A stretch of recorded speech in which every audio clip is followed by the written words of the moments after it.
چین اور جاپان کر چکے ہیں، وہاں تو ٹرینیں ہی پلین کی رفتار پکڑ چکی ہیں۔ آج تو ایسی ایسی ترقیاں ہیں کہ آدمی پوری دنیا کو ایک سیکنڈ میں دیکھ رہا ہے، ادھر سے ادھر بہت کچھ ہوتا جائے گا۔ ان سب پر ان کو یقین ہے، ان سب پر یقین ہے، لیکن جو بات میرے مصطفیٰ کریم صلی اللہ علیہ وسلم کی جا رہی ہے اس پر یقین نہیں ہوتا۔ ان کو جواب عقل سے دینا ہوتا ہے، اس لیے یہ محفل الگ ہے، عقل سے دیں گے۔ آج میں آپ سے کہتا ہوں، یہ ساری باتیں اگر تمہارے ذہن میں آتی ہیں کہ ایسا کیسے ہو سکتا ہے، اتنے شارٹ ٹائم پر یہ سارا وقت کیسے مینیج ہو سکتا ہے۔ بعض لوگ اس کو ٹائم ٹریول بھی کہتے ہیں، یعنی وقت کو گھیر دینا اور بہت کچھ کام ہو جانا۔ اللہ تبارک و تعالی وقت کا مالک ہے، وہ جس کے لیے چاہے وقت کو پھیلا دے اور جس کے لیے چاہے سمیٹ دے۔ اور اب میں جو بات بتانے جا رہا ہوں، میں نے کیا کہا تھا؟ وقت رسول اللہ کی ذات۔ میں نے یہ جملہ کہا، سنیے، معراج کا یہ سارا سفر ایک چھوٹی سی مثال میں دے دوں، ایک چھوٹی سی مثال میں۔ گھڑی لگی ہے، سامنے لگی ہے، 12:30 بج رہے، ہم 25 سے ابھی 26 میں آ گئے۔ گھڑی چلتی ہے، اس کے اندر بیٹری ہوتی ہے، پتا ہے نا، سیل لگے ہوتے ہیں، بیٹری لگی ہے، وہ کانٹے چل رہے ہیں۔ باقی اس گھڑی کا تھوڑی نا کمال ہے۔ اس گھڑی سے ابھی 12:30 بج رہے ہیں، کوئی اتار کر کے میرے پاس دے دے، میں اس کی بیٹری نکال لوں اور اپنے پاس رکھ لوں، اس میں 12:30 سے 1 منٹ بھی آگے جائے گا، گھڑی وہیں رکے گی۔ ٹھیک ہے، میں اس بیٹری کو 1 گھنٹہ 2 گھنٹہ 4 گھنٹہ 6 گھنٹہ اپنے پاس رکھوں، 6 گھنٹے کے بعد میں نے واپس اس گھڑی میں بیٹری ڈال دی۔ گھڑی کیا 6 گھنٹے آگے سے چلے گی یا جہاں رکی تھی وہیں سے چلے گی؟ 12:30 جہاں بجے تھے وہیں سے چلے گی۔ ایک چھوٹی سی مثال ہے میرے عزیزو، تم کیا سمجھتے ہو؟ مصطفیٰ کی ذات روح کائنات ہے، جان کائنات ہے۔ مصطفیٰ کی ذات جان کائنات ہے، روح کائنات ہے۔ معراج کی شب رب تعالیٰ نے روح کائنات کو، کائنات کی جان کو اپنے پاس بلایا تھا۔ اب پتہ نہیں 100 سال رکھا، 200 سال رکھا، 500 سال رکھا، پتہ نہیں ہزاروں سال رکھا، لیکن جان کو جب واپس کائنات میں بھیجا تو وقت جہاں تھما تھا وہیں سے چل پڑا۔ نعرہ تکبیر، نعرہ رسالت، جشن عید میلاد النبی، لبیک یا رسول اللہ۔ اسی لیے میں نے کہا وقت رسول اللہ کی ذات ہے، وہ اگر تھم گئے تو کائنات تھم گئی، وہ اگر آ گئے تو کائنات چل پڑی۔ اسی کو ہمارا امام اپنے اشعار میں یوں گنگناتے ہوئے کہتا ہے، وہ جو نہ تھے تو اور وہ جو نہ ہو تو، جان ہے وہ جہان کی، جان ہے وہ جہان کی، جان ہے وہ جہان کی، اور جان ہے تو جہان ہے، جان ہے تو ہاں، اگر وہ نہ ہو تو پھر کچھ نہ ہو۔ اس لیے میرے عزیزو، کائنات کا وقت ہے، اسی لیے ہم نے دیکھا جو رسول اللہ کو تھام لیا وہ پورے وقت کا بادشاہ ہو گیا۔ ہر وقت اس کا ہے، ہر وقت اس کا ہے۔ ہم تو بہت چھوٹے لوگ ہیں، بہت چھوٹے لوگ ہیں۔ میں اپنے زمانے کے جتنے مشائخ اور علماء ہیں ان کے طلبوں کی گرد کے برابر نہیں ہوں، لیکن میں نے اپنی زندگی میں تجربہ کر کے دیکھا، دنیا مجھے پہچانتی ہے تو میرے مصطفیٰ کے قدموں کی نوکری کی صدقے، ناموس رسالت کی بات پر، حضور کی عزت پر۔ اگر مجھ جیسا ناہنجار آدمی اس ذات کی عزت پر بات کرے تو گویا کہ اس نے وقت کو پکڑ لیا ہے، سبحان اللہ، وقت کو پکڑ لیا ہے، اور وقت کو ایسا پکڑا کہ صبح بھی بھیڑ ہے، دوپہر میں بھی بھیڑ، رات کو بھی بھیڑ۔ اور یہ میں اپنی تعریف میں نہیں کہہ رہا، اسی لیے میں ایک جملہ اکثر کہا کرتا ہوں، ان کی بات کرو ہر دل پہ راج کرو۔ وقت وہ ہے میرے عزیزوں، 24 جائے، 25 جائے، 26 جائے، زندگی بھی چلی جائے، لیکن اللہ تمہارا نام مردہ ہونے نہیں دیتا۔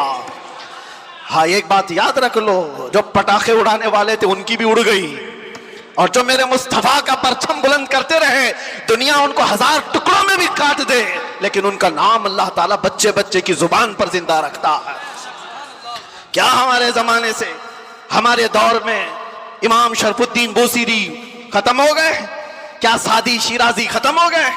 کیا ہمارے زمانے میں حافظ شیرازی، ملا عبد الرحمن جامی ختم ہو گئے؟ یہ وہ لوگوں کی بات میں کر رہا ہوں جو دربار رسالت کے قصیدہ خواں لوگ تھے، حضور کی تعریف میں، مدح سرائی میں مگن رہنے والے لوگ تھے۔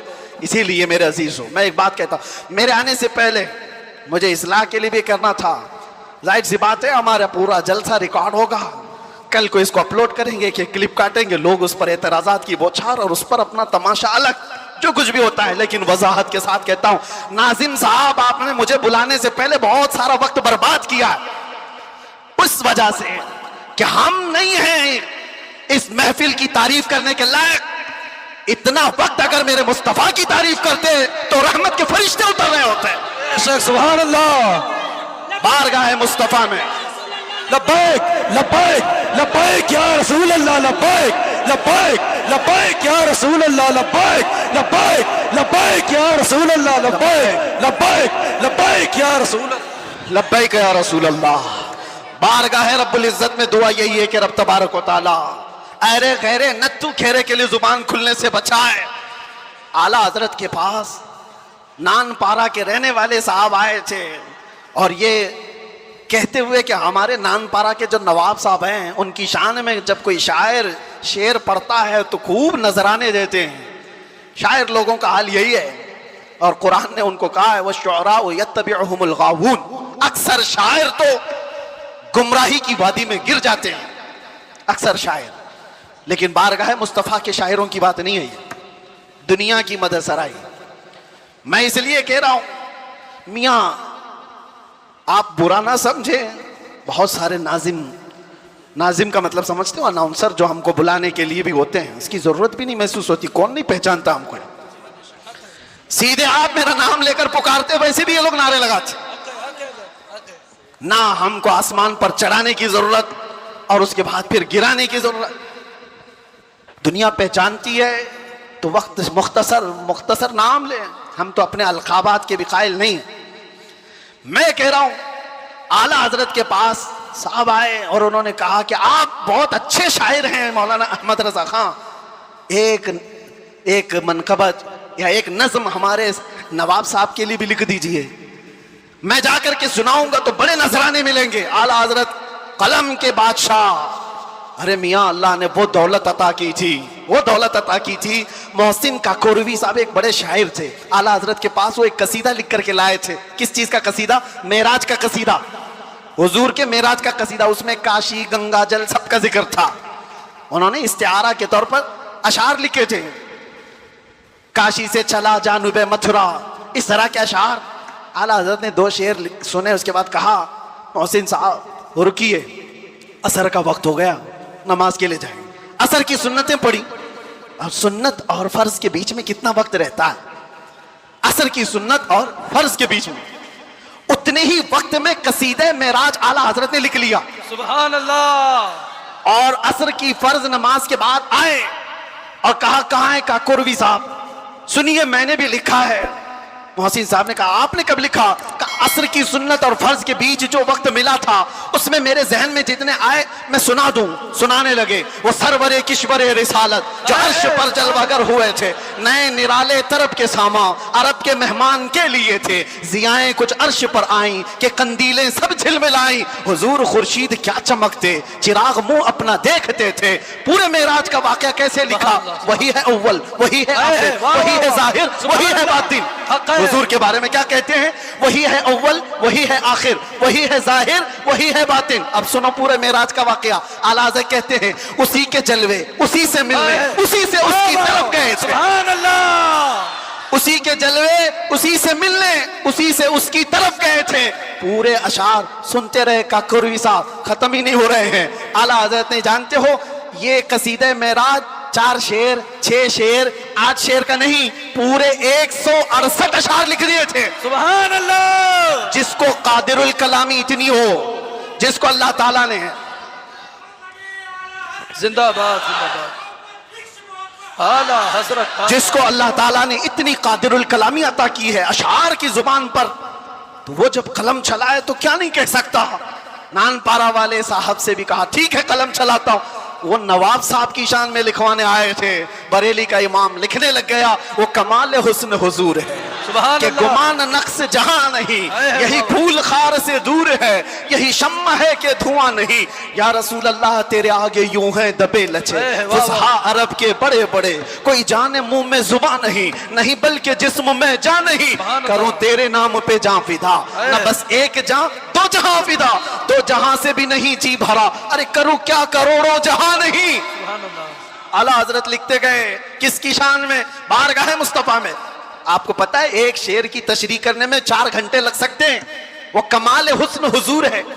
اعلیٰ حضرت کہتے ہیں حضور کا حسن ایسے کمال کا ہے کہ گمان نقص جہاں نہیں، یعنی برائی کا گمان بھی جس میں نہیں ہے، ایسا حسن ہے، یہی پھول خار سے دور ہے۔ ویسے تو تم جھوم جا رہے ہو، سمجھے کہ نہیں کیا پتا، یہی پھول خار سے دور ہے۔ اعلیٰ حضرت کہتے ہیں ارے حضور کی ذات یہ ایسا پھول ہے جس میں کانٹا ہی نہیں، حق ہے۔ یہی پھول خار سے دور ہے، اور جو بھی چراغ دیکھو دھواں دیتا ہے کہ نہیں دیتا، اور اعلیٰ حضرت کہتے ہیں یہی وہ شمع ہے کہ دھواں نہیں، واہ واہ واہ، سبحان اللہ سبحان اللہ۔ دھواں تکلیف پہنچاتا ہے، اور میرے آقا کی شمع ایسی ہے یا دھواں نہیں نکلتا، پروانے آ کر جان دیتے ہیں۔ سبحان اللہ۔ یہی شمت ہی نہیں چیزوں پر بھی وہ کمانڈ حاصل کر چکا ہے۔ جانتے ہو دریائے نیل سوکھ جاتا تھا ہر سال، مصر کا ایک دریا ہے، لیکن جب اسلام وہاں آیا، عمرو بن عاص ایک صحابی ہیں، مصر فتح ہو گیا، تو وہاں مصر کے جو جاہل لوگ تھے کیا کرتے تھے، 16 سال کی جوان خوبصورت لڑکی کو جلوس میں گھماتے تھے اور لا کر کے اس کو ذبح کر دیتے تھے، دریائے نیل میں اس کی بلی چڑھائی جاتی تھی، اور پھر ان کا عقیدہ یہ تھا کہ دریا کا پانی اوپر آ جاتا تھا، اور ہوتا بھی تھا، جب ایک لڑکی کی بلی چڑھائی جاتی تو پانی اوپر آ جاتا تھا، ہر سال کا رواج تھا۔ لیکن جب اسلام آیا، دریا سوکھنے لگا، تو لوگوں نے آ کر کے عمرو بن عاص رضی اللہ عنہ سے کہا ہمارا تو معمول ہے کہ ہم ایک 16 سال کی جوان لڑکی کو جلوس میں لا کر ذبح کرتے ہیں، تب یہ دریا نیل کا پانی موجے مارے گا۔ انہوں نے کہا ہرگز میں تو اس کی اجازت نہیں دے سکتا۔ کہا تو پھر سارے پیاسے مر جائیں گے، پانی کی شدید قلت ہو جائے گی۔ عمرو بن عاص نے جانتے ہو خط لکھا کس کو؟ امیر المومنین عمر ابن خطاب رضی اللہ عنہ۔ نام سنتے ہی رونگٹے کھڑے ہو جاتے ہیں، جی سچ بتاتا ہوں۔ خط آیا تو آپ نے پڑھ کر کے حالات کا مشاہدہ کیا، پھر کیا کیا جانتے ہو؟ عمر ابن خطاب رضی اللہ تعالیٰ عنہ نے جو حل بتایا وہ بہت الگ ہے۔ 2 خط لکھے، ایک حضرت عمرو بن عاص کو کہ تم نے جو لوگوں سے کہا وہ بالکل صحیح کہا، اسلام اس کی اجازت نہیں دیتا، کسی کی بلی چڑھانا، کسی کی جان لینا، کسی کا خون بہانا، تم نے جو کیا وہ صحیح ہے۔ اور حضرت عمر نے کہا ایک اور خط میں لکھ رہا ہوں دریائے نیل کے نام پہ۔ واہ واہ۔ آج تک آپ نے سنا کوئی دریا کو بھی خط لکھا ہو؟ سنا ہے؟ ہاں اگر سنا ہو تو صرف محمد عربی کے غلاموں نے کیا ہے۔ بے شک، سبحان اللہ سبحان اللہ۔ آج کے بیٹھے ہوئے 1400 سال بعد کے کتے محمد عربی صلی اللہ تعالیٰ علیہ وسلم کی شریعت کو نوچ کھانے کی کوشش کرتے ہیں، انہیں پتہ بھی نہیں، یہ اسلام کو ایسے انداز میں بیان کر کے لوگوں میں شک و شبہ پیدا کرنے کی کوشش کرتے ہیں۔ یہ اس طرح کے کتنے آئے کتنے چلے گئے، کتنے آئے لوگ آج بیٹھ کر کے اسلام کو ختم کریں گے، مسلمانوں کا قتل کریں گے، کیا کیا۔ آج بھی میں دیکھ رہا تھا پاکھنڈی تلواریں بانٹ رہا ہے، کوئی چاقو چوریاں بانٹ رہا ہے، تم ان کو تلواریں دکھا رہے ہو جو 1400 سال سے کربلا سنتے آ رہے ہیں۔ سبحان اللہ۔ یہ چیزیں پرانی ہو گئی، پرانی ہو گئی۔ یہ سب چیزوں سے ڈر اور خوف کا ماحول نہیں لا سکتے۔ اسلام تھا، اسلام ہے، اسلام رہے گا۔ میں کہتا ہوں انہوں نے پڑھا نہیں اسلام کو، پڑھا نہیں۔ میرے آقا کے غلاموں نے دنیا کی ریت رواج کو، طوفانوں کی آندھیوں کے رخ کو کیسے موڑ دیا تھا۔ حضرت عمر ابن خطاب نے دوسرا خط لکھا دریائے نیل کے نام پہ، دریائے نیل کے نام پہ۔ ارے دریا ہے، کیا لکھ رہے ہیں؟ بسم اللہ الرحمن الرحیم۔ اے دریائے نیل، عمر ابن خطاب رسول اللہ کا غلام تجھ سے کہتا ہے اگر تو اپنی مرضی سے بہتا ہے تو تیرے پانی کی ہمیں حاجت نہیں، اگر اللہ کی مرضی سے بہتا ہے تو عمر تجھے حکم دیتا ہے کہ ابھی بہہ جا۔ واہ سبحان اللہ۔ خط میں لکھا، اور اس کے بعد دونوں خط گئے، ایک عمرو بن عاص کا تھا، ایک دریائے نیل کا تھا۔ حضرت عمرو بن عاص نے اپنا خط پڑھا، پھر دریائے نیل کے نام جو خط تھا وہ لا کر کے دریائے نیل میں ڈال دیا۔ قسم خدا کی، تاریخ کی سچائیاں بتاتی ہیں اس وقت شباب پر دریائے نیل 16 گز اوپر آ چکا تھا. سبحان اللہ. اور وہ زمانہ ہے کہ آج کا زمانہ دریائے نیل کبھی سوکھا ہی نہیں, سبحان اللہ. کبھی سوکھا ہی نہیں. یہ ہے میرے آقا صلی اللہ تعالیٰ علیہ وسلم کے غلاموں کی زندگی میرے عزیزوں. نعرہ تکبیر, نعرہ رسالت, نعرہ رسالت. جشن عید میلاد النبی, علماء اہل سنت, علماء اہل سنت, علماء اہل سنت. نعرہ تکبیر, نعرہ رسالت. بیٹھ جائیں آپ لوگ.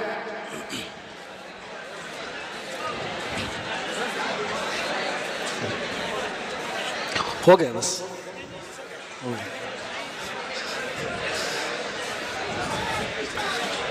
درود پاک پڑھ لیں. اللہم صلی علی سیدنا محمد وآلہ واصحابہ وبارک وسلم. صلاۃ و سلام علیک یا رسول اللہ صلی اللہ تعالیٰ علیہ وسلم. ایک مثال دے دیتا ہوں, گفتگو ختم کرتا ہوں.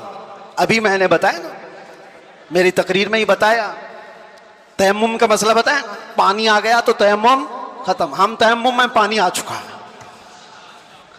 میرے عزیزوں, ایک چیز جو میں دیکھ رہا ہوں کافی دیر سے, مسجد کی جتنی وسعت ہے, آپ بیٹھے ہوئے ہیں, جو کھڑے ہیں شاید ان کو اندازہ نہیں, 1.5 گھنٹے سے وہ کھڑے ہیں. 1.5 گھنٹے سے, ادھر والے بھی ادھر والے بھی تقریباً. میں بولتا جا رہا ہوں, میں بھی کھڑا ہوں, اور جو کھڑے ہیں ان میں سے ایک ایک سے بھی میں پوچھتا ہوں کہ تمہیں وقت کے گزرنے کا اندازہ ہوا؟ 1.5 گھنٹہ گزر گیا, اس لیے کہ یہاں بات رسول اللہ کی چل رہی ہے, بات عزت مصطفیٰ کی ہے. وقت کی جب بات کی جا رہی ہے تو وقت کا اندازہ نہیں ہوتا. میں کس کی بات کر رہا ہوں؟ وقت کی بات. وقت کون ہے؟ رسول اللہ کی ذات. اور اسی کو قرآن کہتا ہے والضحیٰ, کبھی واللیل اور کبھی والعصر. جہاں وقت کی قسم یاد کی گئی ہے, مفسرین فرماتے ہیں اس سے مراد ذات رسول ہے, رسول اللہ کی ذات ہے. اور میرے آقا صلی اللہ تعالیٰ علیہ وسلم کی ذات کو جس نے تھام لیا, اس نے وقت کو پکڑ لیا ہے, وقت کو پکڑ لیا ہے. ہر وقت تمہارا ہے. اور ایک بات یہ بھی, جو حضور کی غلامی میں آیا اس نے وقت کو ایسا پکڑا ہے کہ بڑھاپا کبھی نہیں آتا اس کا. وہ ہر زمانے کا جوان ہے, ہر زمانے کا جوان ہے. اسی لیے جن اولیاء کاملین کو ہم سنتے ہیں, سبحان اللہ.